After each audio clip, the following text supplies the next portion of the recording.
Como ya sabemos, ahora gracias a los acuerdos de Bretton Woods, el dólar estaba respaldado mundialmente por el oro desde 1944.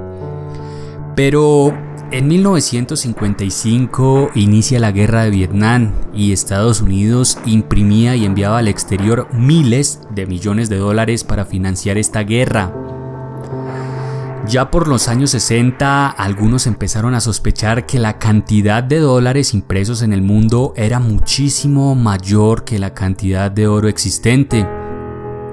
Es decir, que si todos los poseedores de dólares en el mundo empezaban a comprarle oro a Estados Unidos no hubiese podido cumplir con la promesa del acuerdo de 1944. Es por eso que en 1965 empieza el caos.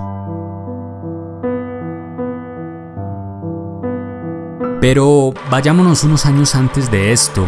Francia fue el primer país que tomó un crédito del Fondo Monetario Internacional en 1947.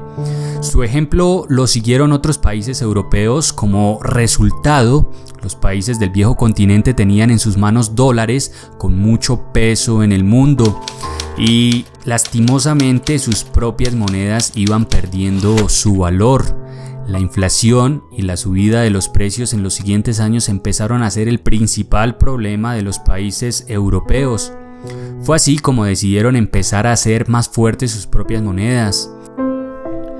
En los años siguientes se llevaron a cabo reformas monetarias en Bélgica, Austria, Francia, Holanda, Dinamarca, Noruega y Finlandia. Sus monedas empezaron a recuperarse. Estos países empezaron a deshacerse de billetes verdes impresos con los rostros de los presidentes de Estados Unidos. Los líderes europeos se preguntaban, ¿y ahora qué hacer con estos dólares?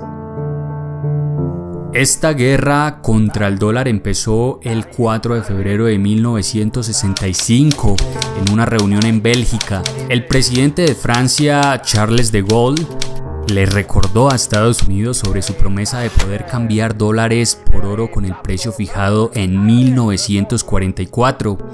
$35 por onza. Estados Unidos, por su parte, y muy educadamente le recordó que los socios de la OTAN no se comportan de esa manera, pero Francia lo amenazó con salirse de la OTAN. En marzo de 1965 llega a Nueva York un barco con bandera francesa con una carga inusual. En su interior habían 750 millones de dólares en billetes estadounidenses, con lo que lo acompañaba un segundo barco con el mismo cargamento. Los franceses querían devolver 1.500 millones de dólares a Estados Unidos y recibir a cambio oro tal como había quedado estipulado en el acuerdo de Bretton Woods. Semanas más tarde llegaron a Francia estos dos barcos cargados con cientos de toneladas de oro, y esto era solo el comienzo. A finales de 1968, cuando los franceses ya habían cambiado dólares por oro en una suma que superaba los 5.000 millones de dólares. No está de más decirles que, como era lógico de esperar el ejemplo de Francia, lo empezarían a seguir otros países como Alemania, Canadá o Japón. Como resultado, las reservas de Fort Knox, lugar donde está depositado el oro de Estados Unidos, se contrajeron. A principios de los 70, en Washington intuían que algo grave estaba a punto de pasar debido a que el dólar estaba sobrevalorado y se necesitaba una solución. En mayo de 1971, el presidente Richard Nixon viaja a Arabia Saudita para convencer al rey Faisal, o mejor dicho, para amenazarlo de que él, junto con los países de la OPEP, negociaran el petróleo solo en dólares. Si los árabes aceptan, recibirían a cambio protección militar y entre otros favores. Si se niegan, se verían amenazados con una intervención, inventando, claro, cualquier excusa contra Arabia.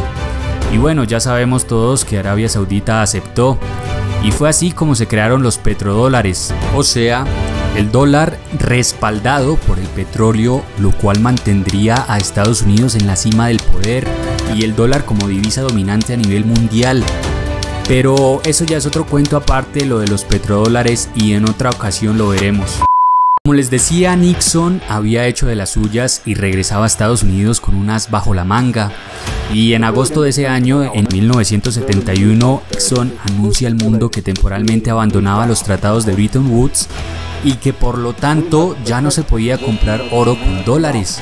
A raíz de esta decisión, por primera vez en la historia de las monedas o divisas carecían de respaldo alguno y empezarían a fluctuar de acuerdo a la oferta y demanda que se produjera de estas mismas, influenciadas por la economía del país, sus avances y desarrollos y a sus exportaciones a nivel mundial.